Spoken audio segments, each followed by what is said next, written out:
अगर आप चाहते हो ना परमेश्वर आपकी लाइफ में काम करें, पहला काम आपको करना होगा, पापों से तौबा करनी होगी।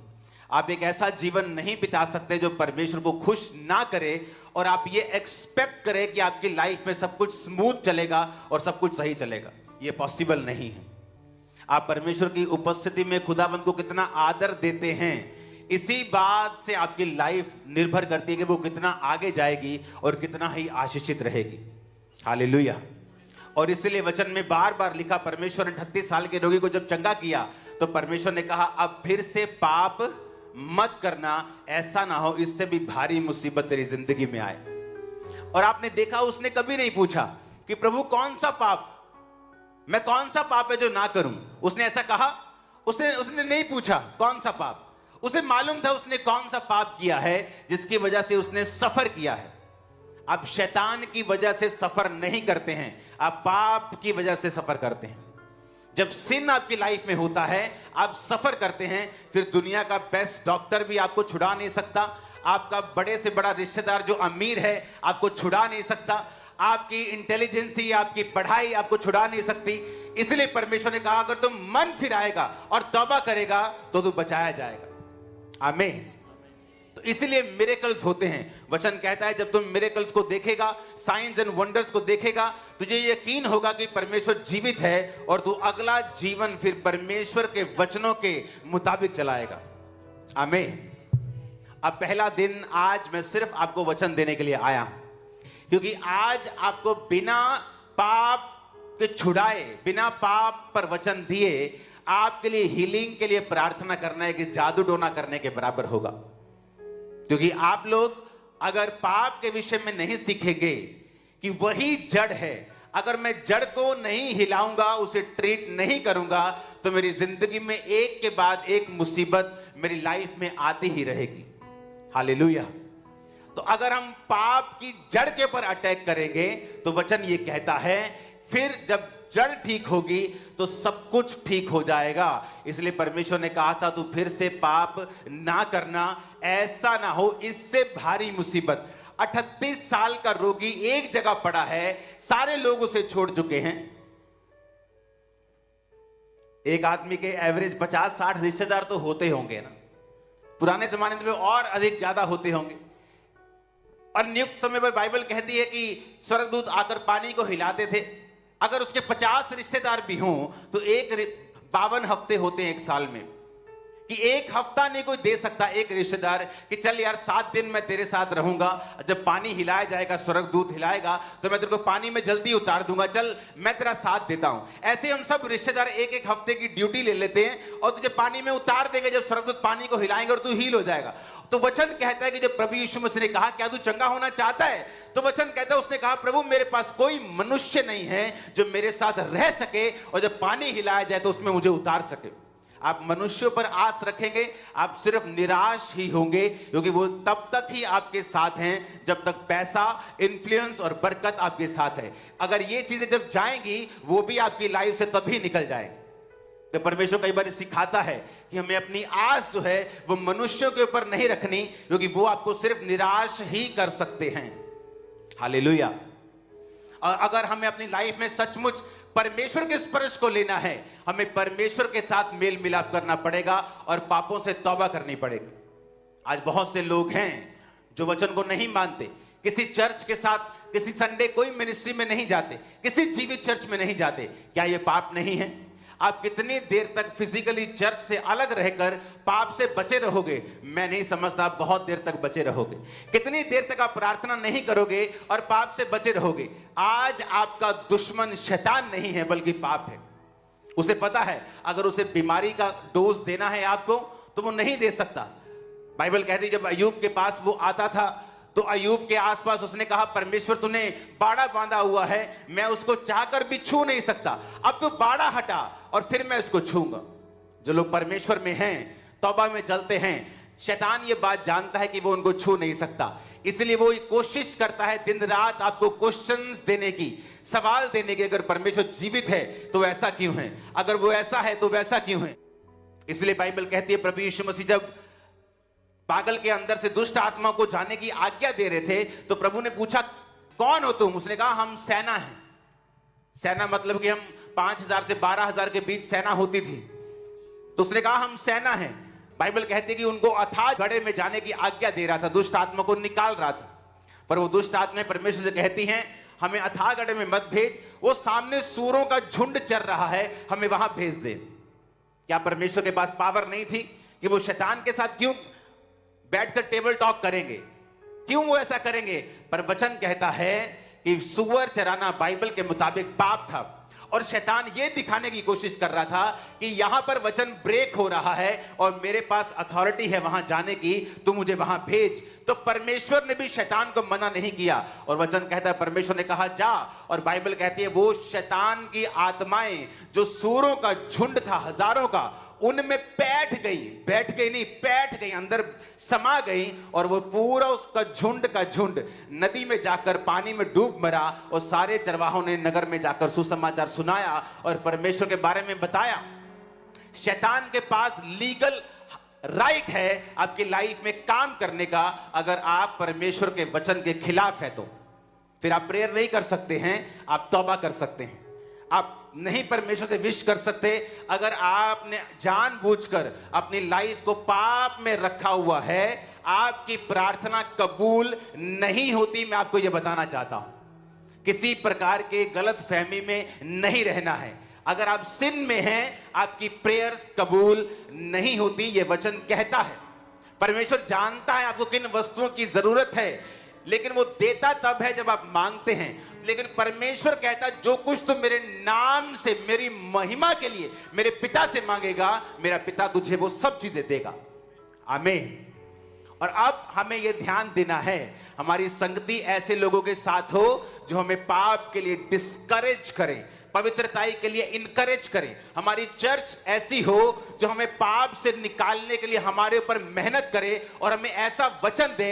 नहीं तो आप अपना और अपने बच्चों का टाइम वेस्ट कर रहे हो, क्योंकि फ्यूचर में मैंने देखा है यंग लड़के और आपके लड़कियों को एक अजीब किस्म के पाप में फंसते हुए, क्रिश्चियन होने के बावजूद भी, चर्च मेंबर होने के बावजूद भी। इसलिए मैं आपको कह रहा हूं ये बातें कि आपको अपनी लाइफ में एक स्टैंडर्ड अपनाना होगा, माता पिता को प्रार्थना में बढ़ना होगा, आपको परमेश्वर का वचन अपनाना होगा और अपनी लाइफ में से लागू करना होगा। और फिर धीरे धीरे वो उद्धार, वो सारी अनॉइंटिंग, वो सारी चीजें आपके परिवार में भी जाती जाएंगी। आमीन। ऐसा नहीं हो सकता कि आप रोज प्रार्थना ना करें और पाप से बच जाएं, क्योंकि प्रभु यीशु मसीह ने कहा अगर तू परीक्षा में नहीं पढ़ना चाहता है तो क्या कर, प्रार्थना कर। तू प्रार्थना कर ताकि तू परीक्षा में ना पड़े। बात यह है आप जो कुछ भी करें, क्या परमेश्वर आपके संग है या नहीं। अगर तेरे परमेश्वर संग है तो जो तू करेगा उस पे वो तुझे प्रॉस्पर करेगा, तुझे फलवंत करेगा। और अगर परमेश्वर संग नहीं है, फिर बाइबल कहती है तेरी जो कमाई होगी तू एक्स्ट्रा मेहनत से करेगा। सेकंड, तू कर्ज के साथ चलेगा, एक अजीब से स्ट्रगल के साथ चलेगा जो एक्चुअल में तेरे लिए नहीं बनाया गया है। आपके 2 बच्चे हो, 3 बच्चे हो, आप नहीं कहते कि मेरा एक बच्चा तो बहुत अमीर हो लेकिन 2 अच्छा स्ट्रगल करें लाइफ में, हॉस्पिटल्स में जाएं, बीमार रहें, आप कभी नहीं कहेंगे। आपके चाहे 3 हो चाहे 4 हो, आप यही कहेंगे मेरा हर बच्चा सक्सेसफुल होना चाहिए। तो आपको क्या लगता है कि परमेश्वर ने एक व्यक्ति को सक्सेसफुल होने के लिए बुलाया है और दूसरे को स्ट्रगल करने के लिए बुलाया है? आपको क्या लगता है कि परमेश्वर ने एक को बीमार रहने के लिए बुलाया है और दूसरे को ठीक रहने के लिए बुलाया है? ऐसा नहीं है। परमेश्वर ने हम सबको ब्लेस करने के लिए ही अपने पास बुलाया है, लेकिन हमें परमेश्वर के करीब जाना होगा। आमीन। हमें यह बिलीव करना होगा। ये कोट बहुत करते हैं लोग कि लाइफ इज ए स्ट्रगल। क्या आप बाइबल से एक भी आयत मुझे बता सकते हैं जो ये कहती हो लाइफ इज ए स्ट्रगल? क्या एक भी आयत बाइबल की आप बता सकते हैं मुझे जहां लिखा हो लाइफ इज ए स्ट्रगल? परमेश्वर ने कहा मैं तेरे आगे चलूंगा, मैं तुझे फल दूंगा, तू थोड़ी मेहनत करेगा और ज्यादा फल पाएगा। क्या यह स्ट्रगल है? क्या यह स्ट्रगल है? लेकिन जब परमेश्वर संग नहीं होगा तो हर चीज में स्ट्रगल होगी। कुछ 38 साल के रोगी की तरह हर चीज में रिजेक्शन होगी। आप लोगों पर गुस्सा करेंगे, रिश्तेदारों पे गुस्सा करेंगे, परिवारों पे गुस्सा करेंगे, वाइफ पे गुस्सा करेंगे, बच्चों पे गुस्सा करेंगे, क्योंकि आपका रिलेशनशिप परमेश्वर के साथ स्ट्रांग नहीं है। आप परमेश्वर से अलग हैं, इसलिए आपको हर व्यक्ति पे गुस्सा आ रहा है। आपको लगता है कि आपकी लाइफ की बर्बादी का कारण आपका रिश्तेदार है, आपका फादर है, आपकी मदर है, आपकी वाइफ है, आपके हस्बैंड है, आपके बच्चे हैं, लेकिन ऐसा नहीं है।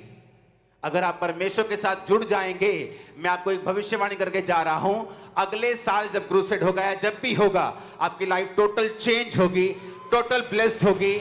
आप इमेजिन नहीं कर सकते किस तरह की जिंदगी फिर आप पाने वाले हैं। आमीन।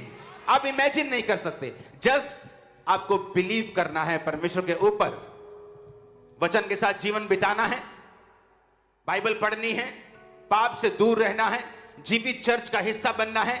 आज लोग ये समझ नहीं पा रहे हैं कि क्यों आप क्रिश्चियन हैं। आप क्रिश्चियन हैं? हां मैं क्रिश्चियन हूं। तो क्या अभी आपका क्या प्लान है? प्लान कौन सा प्लान? नहीं, आपका सुसमाचार के लिए क्या प्लान है? कोई हाँ हम परमेश्वर के बारे में बताते हैं। आप चर्च जाते हैं? हाँ हम जाते हैं, कभी कभी संडे जाते हैं हम।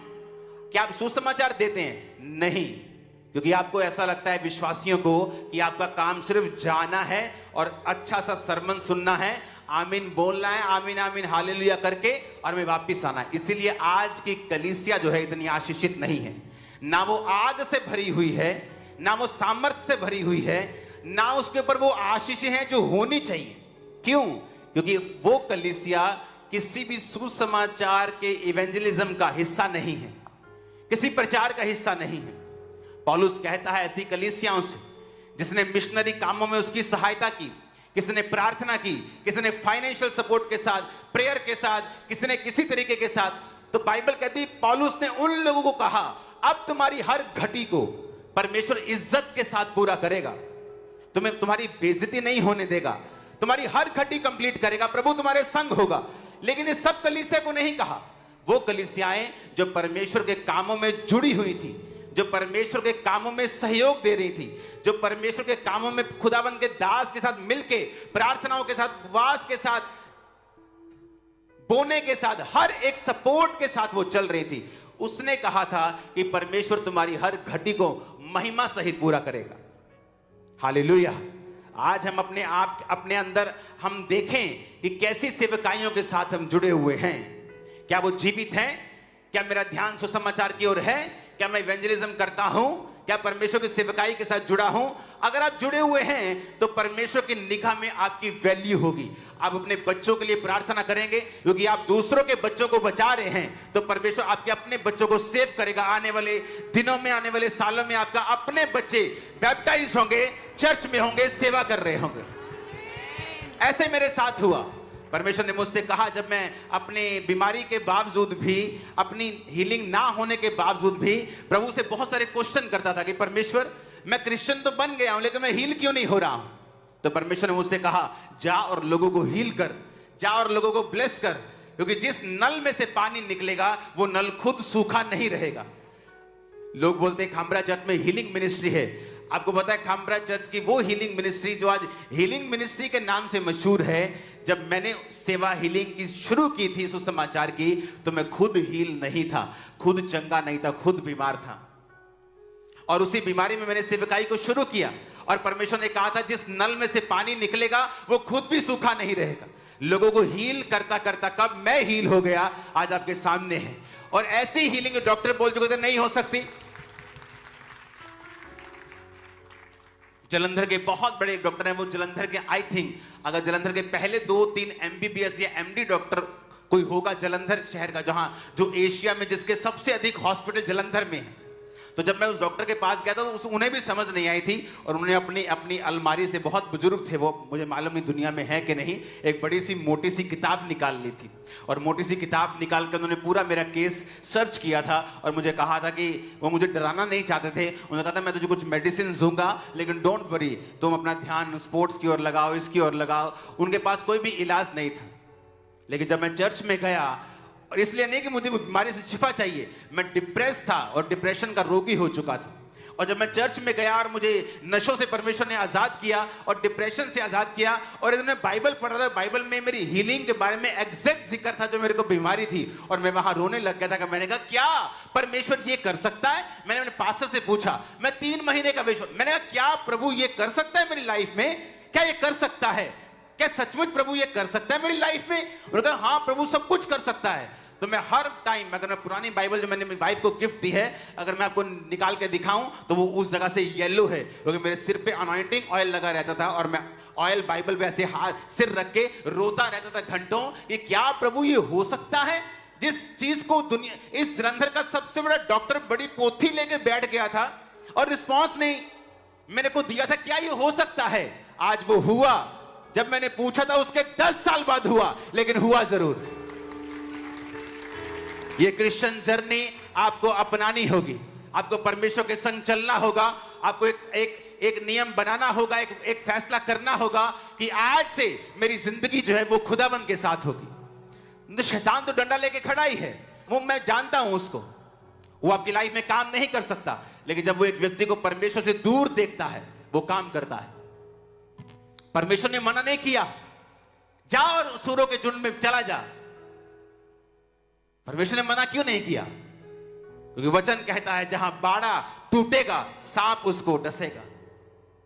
आप वचन तोड़ेंगे सांप डसेगा, उसमें परमेश्वर का कसूर नहीं है, उस ट्रबल में परमेश्वर का कोई लेना देना नहीं है, ये आपका डिसीजन था खुदाबंद से दूर जाना। एक छोटा बच्चा अपने माता पिता से जब तक नजदीक रहेगा सुरक्षित रहेगा, अगर वो जिद करके दूर जाना चाहेगा तो वो अपनी सेफ्टी का खुद जिम्मेवार है। वही आपने किया, लोगों ने किया। हालेलुया। और मेरे को समझ आया जब मैंने कहा क्या ये परमेश्वर ऐसा कर सकता है, कहते हाँ कर सकता है। वो भी पास्टर ने नहीं, वहां एक विश्वासी बहन बैठी हुई थी, उसने मुझसे कहा, मैंने कहा क्या परमेश्वर ये बाइबल में जो लिखा क्या ये कर सकता है ऐसा। मैंने पंजाबी में कहती हाँ परमेश्वर सब कुछ कर सकता है। और मैं तब से परमेश्वर के पीछे चला गया। मुझे मालूम था कि अगर परमेश्वर मेरे डिप्रेशन को दूर कर सकता है, अगर वो मेरी दूसरी बीमारियों से मुझे शिफा दे सकता है, तो इससे भी मुझे शिफा दे सकता है।